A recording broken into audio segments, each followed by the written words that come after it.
It is the deadline for about 8,000 Afghans that were evacuated to the UK in 2021 to have apparently moved out of temporary accommodation.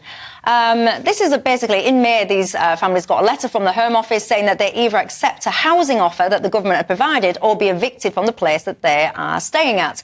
Apparently now the government plans to move all 24,500 Afghans out of temporary accommodation by the end of the year. Aaron Bastani, where do you sit on this? Was it a right deadline in the first place? Are we anywhere near hitting it? Should we be, or what? Well, you put the words UK and Afghanistan together and pretty much everything's been mismanaged for the last 20 years. And this seems an outgrowth of that. I have to say, I think we should absolutely be accepting every translator who worked with the British Army while we were occupying Afghanistan. Absolutely. I mean, that just seems to me obvious. Also, numerically, it's not that big a number. This particular story about somebody's son being able to join them, I find really sad. And it's something, it really hits on something I've said previously, which is I think that the Conservatives, and this sounds conspiratorial, I think they have big incentives to mismanage the asylum system in this country, because mismanaging it keeps it high on the political agenda, it gets people really angry, and increasingly the Conservatives view asylum as a Hail Mary pass when it comes to winning the next general election. And I actually feel sorry for Conservative voters who are being tricked by it. Because the facts are we had net immigration in this country last year of 600,000. They like to talk about asylum and Afghans and Iranians when actually most people coming to this country aren't from those places. They're coming here perfectly legal from other places. And the victims of all that are people like this child, who is, like I say, the child of a translator.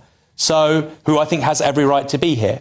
So I think it really just speaks to just complete political mismanagement. Of course, those are two words you associate with the government 7 days a week now. Oh, harsh words.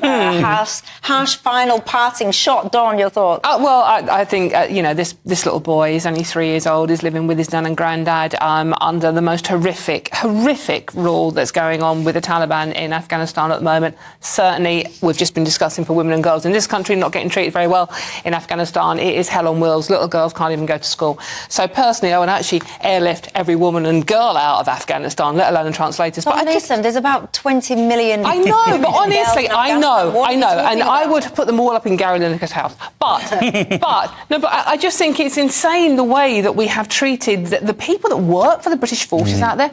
Their lives at risk every single time they step out of their house. Many are in hiding, certainly the women. There's a female judge, who used to be a judge, who's not allowed out of the house now, that I've kept in contact with, and she can't go out of the house. She was a judge. But because she was sentencing the Taliban when the Americans and the Brits were supposedly running the place, she can't go out of the house or she is dead. Right, so it's absolutely terrifying. Why is this government not helping these people? Let's put to the chase. One of the issues we've got here is we have severed all communication with the Taliban. We are not talking to them. And I think almost in a way, although you don't want to be condoning what they're doing in that country, without a line of communication, this problem is not going to get solved. And there are many migrants... So you reckon we can ring up the Grant Shapps or whoever's got the job today? He's going to ring up the leader of the Taliban. Hi there, this lady, this kid down there, we used to work with them. Can we have them out of your country? Yeah, of course you can. No. Really? It's not that simple. Of course it's not that simple. But until we have a line of communication with that country, nothing is going to happen. And the few people we have actually got out, and as Aaron pointed out, it was a basket case 2 years ago when we upped and left literally overnight. We remember those scenes of people throwing their babies into the airport. But there are lots of Afghan... The Taliban are not going to communicate nice and decently with us about people that helped our regime and handing them over. We have to at least have a try. Women and girls are dying. This little boy doesn't even know his parents are. There are Afghan translators and their families stuck in hotels in Pakistan in limbo land. We have to do something. Yeah, I've got to say, I do think this is a stain on our country, actually. And I know many of you might disagree, because a lot of people will say, Michelle, we've got our own problems in this country and we're full and whatever.